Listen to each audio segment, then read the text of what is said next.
There once was a beautiful goddess named Aphrodite. She was a goddess of love and beauty. She was often called the sea-born goddess because she was formed one evening from the foam of the sea, where his waves beat upon a rocky shore.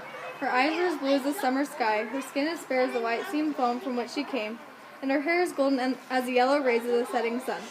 When she stepped from the water upon the beach, flowers sprang up under her feet. Every great god and goddess was dying to meet her, so the hours welcomed her to step ashore and adorned her with the finest gold ornaments and cloth. Then they brought her to Mount Olympus to present her to Zeus and the other gods and goddesses.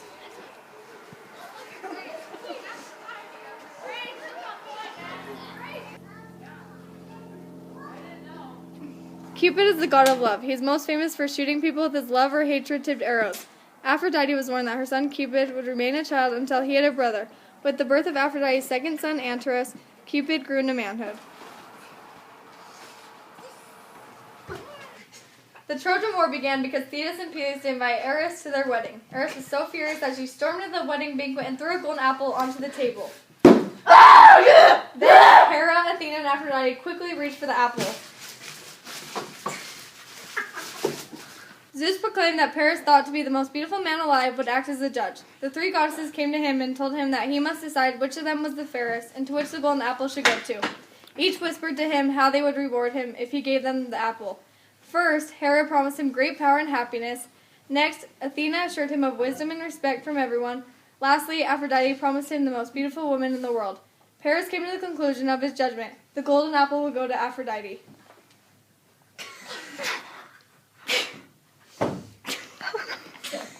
Reconciled with their son Hephaestus and arranged for him to marry the goddess of love. Zeus, Aphrodite's adopted father, agreed. Unsurprisingly, the marriage of the beautiful Aphrodite and the powerful, but gruff, ugly, and lame Hephaestus was not a happy one.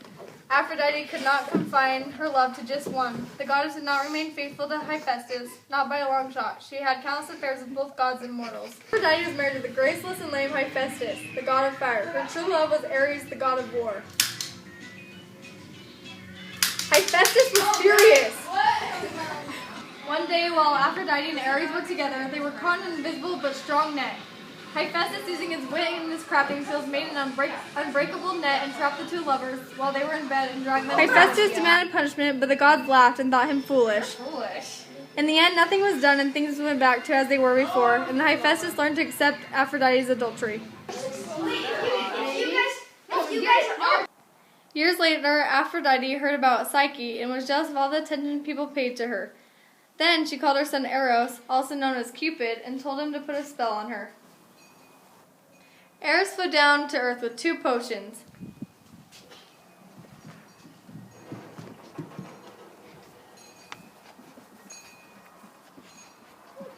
He sprinkled some of the potion on Psyche while she was sleeping that would make men avoid her when it came to marriage.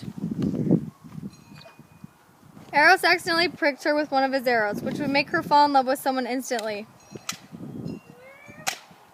And she startled awake.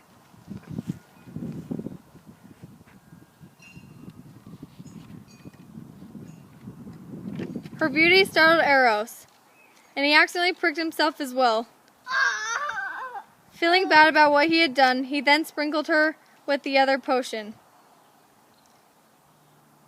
This potion would provide her with joy in her life.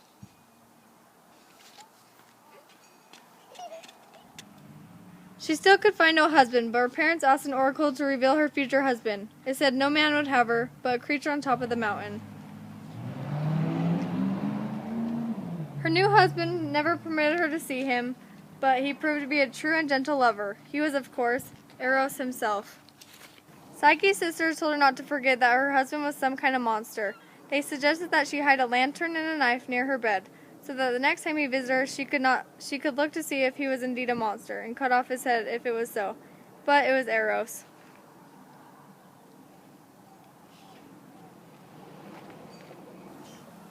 When she awoke, the palace had disappeared.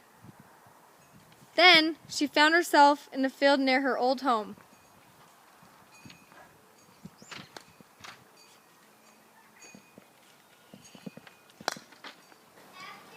Then Psyche went to the temple of Aphrodite and prayed for help. Aphrodite responded by giving her a series of tasks. Later, Eros went to the heavens and asked Zeus to step in. He spoke of his love for Psyche so eloquently that Zeus was moved to grant him a wish. Bippity-boppity-boo. Eros brought Psyche to Zeus. He gave her a cup of ambrosia, the drink of immortality.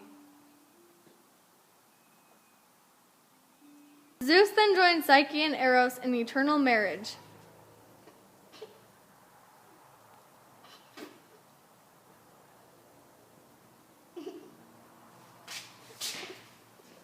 They later had a daughter, who should be named Pleasure.